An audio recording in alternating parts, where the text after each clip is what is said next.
केवल इस्तीफे की मांग तक हम सीमित नहीं हैं। हम नहीं मानते हैं कि केवल एक चीफ मिनिस्टर बदल देने से, एक गृह मंत्री बदल देने से ये चीजें थम जाएंगी। ऐसा लगता नहीं है सर, क्योंकि जो नारा उन्होंने दिया था वो उन्होंने चेतावनी दी थी। उनको कोई नहीं, उनका घर बार से कोई मतलब नहीं है। बात मणिपुर हिंसा के दोषियों को सजा दो।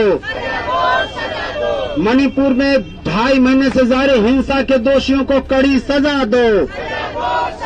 प्रधानमंत्री की चुप्पी क्यों, जवाब दो। सारी ऐसी घटनाएं होंगी जो सामने आएंगी, और ये एक आम घटना नहीं है। जो सरकार सत्ता में बैठी है वो एक फांसीवादी सरकार है। जैसे हिटलर गैस चेम्बर जर्मनी में बना करके अपना फांसीवादी चरित्र दिखा रहा था, वैसे ही ये सरकार भारत जैसे बड़े देश में अलग अलग राज्यों में अलग अलग तरीके से एक्ट करती है। मणिपुर में जहाँ पर 2 समुदायों के बीच इतना सेंसिटिव मसला पहले से है, वहाँ पर सरकार की ये नीतियाँ एक समुदाय को दूसरे के बरक्स खड़ा कर देने की नीतियों के कारण ही ये सारी घटनाएं हुई है। और ये सरकार केवल इस्तीफे की मांग तक हम सीमित नहीं है। हम नहीं मानते हैं कि केवल एक चीफ मिनिस्टर बदल देने से, एक गृह मंत्री बदल देने से ये चीजें थम जाएंगी। ये एक सोची समझी नीति के तहत किया जा रहा है, विभाजन की नीति के तहत किया जा रहा है। एक समुदाय विशेष को या जो अल्पसंख्यक, जो पिछड़ी जाति के लोग हैं, उनको दमन करने की नीति के तहत किया जा रहा है, जैसा हमने हिटलर के समय में यहूदियों के साथ होते देखा है। अगर किसी को अभी भी नहीं यकीन है कि फांसीवाद आया है तो वो जाके मणिपुर में देख सकते हैं वहाँ की स्थिति। और हमारा मानना है कि ये सरकार जब तक सत्ता में बनी रहेगी, जब तक ये व्यवस्था बनी रहेगी, ये फांसीवादी पूंजीवादी व्यवस्था बनी रहेगी, तब तक ये सारी चीजें चलती रहेंगी, अलग अलग रूपों में चलती रहेंगी। जैसे गुजरात में दंगों के रूप में चल रही थी, वैसे यहाँ मणिपुर में इस तरह के कॉन्फ्लिक्ट्स के रूप में बढ़ाती चली जाएगी। क्या लगता है प्रधानमंत्री महिलाओं की बात मानेंगे? ऐसा लगता नहीं है सर, क्योंकि जो नारा उन्होंने दिया था वो उन्होंने चेतावनी दी थी।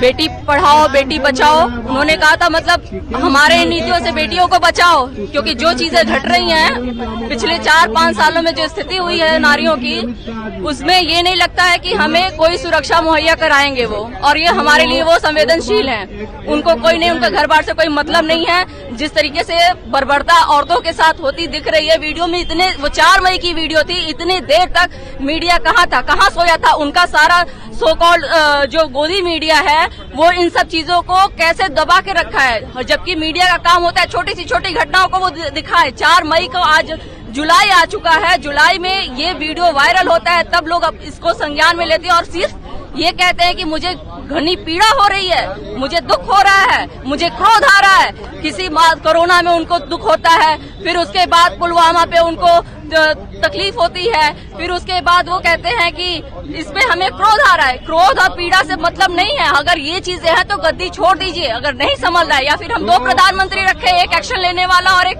कहते हैं कि एक बयानबाजी करने के लिए दुख और पीड़ा संवेदना अपना बस हम लोगों तक प्रसारित करने वाला। प्रचार करना है तो हमें प्रचार के लिए हमने पीएम नहीं चुना है, हमने चुना है लॉ एंड ऑर्डर को बेहतर बनाने के लिए। आप इन्हीं सब मुद्दों से अगर आप आए हो तो इन सब मुद्दों पे आप चुप्पी क्यों साधे? और वो स्मृति ईरानी जी से पूछना चाहते हैं हम लोग कि जो पहले यूपीए गवर्नमेंट को हर छोटी छोटी बात पे चूड़ियां भेजा करती थी, इतने संवेदनशील मुद्दे पे उनकी चुप्पी क्यों है?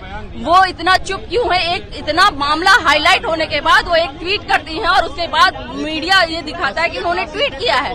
ट्वीट करने से काम चलता है? अगर वो ये सारी चीजें हैं, हमारे देश की जो राष्ट्रपति है वो महिला है और एक महिला नहीं बोल रही एक महिला के लिए, तो आप ये सोच लीजिए कि सारे लोग तलवे चाटने के लिए पदभार क्या लगता है मैडम कि महिलाओं का जो दर्द है वो प्रधानमंत्री असल मायने में समझ रहे हैं या सिर्फ सियासी? जी नहीं, ये बस बयानबाजी हो रही है। जब से बीजेपी की सरकार आई है, आप शुरू से उठा के देख लीजिए, हाथरस कांड हो और आज कुकी समुदाय वाला कांड हो गया, और सिर्फ इन लोग बयानबाजी करें। पहले तो वो चुप रहते हैं कि किसी तरह बातें दब जाए। जब बाहर आई है वो भी प्रधानमंत्री ने कोई एक्शन नहीं लिया, अभी तक प्रेसिडेंट रूल नहीं लगा, वहाँ के सीएम से इस्तीफा नहीं लिया गया है, लॉ एंड ऑर्डर खराब है। और सबसे बड़ी बात, महिलाओं के साथ जो विभत्स अत्याचार हुआ है उसको बर्दाश्त नहीं किया जाएगा। और सारे संगठनों की महिलाएं एक साथ आवाज उठा रही हैं। क्या लगता है सियासी दबाव से काम होगा या प्रधानमंत्री को सोचना पड़ेगा कि इस तरह की घटना ना हो जिससे इंसानियत शर्मसार हो रही है? देखिए, सरकार का जो काम है वो सरकार तो नहीं कर रही है ना। जो भाजपा की जो सरकार है मणिपुर में वो कर रही है, और केंद्र सरकार की भी आपराधिक चुप्पी है। तो इसमें तो जनता को ही संगठित होकर आगे आना होगा। और जिस ढंग से वो वायरल हुआ है, महिलाओं के साथ जो नृशंस व्यवहार का जो ये हुआ है, तो उसके बाद पूरे देश में बवाल मच गया। पूरे देश में लोग सड़कों पर निकलकर विरोध कर रहे हैं और तब प्रधानमंत्री की चुप्पी टूटी। तो इसमें तो प्रधानमंत्री की संलिप्तता मानी जाएगी। और भाजपा जो नफरत की जो राजनीति कर रही है, वहाँ जो दो समुदायों के बीच में जिस ढंग से नफरत फैलाकर और अपना जो सियासत की रोटी सेकना चाहती है, इसमें निश्चित तौर पर इसके विरोध में लोगों को सड़कों पर उतरना चाहिए।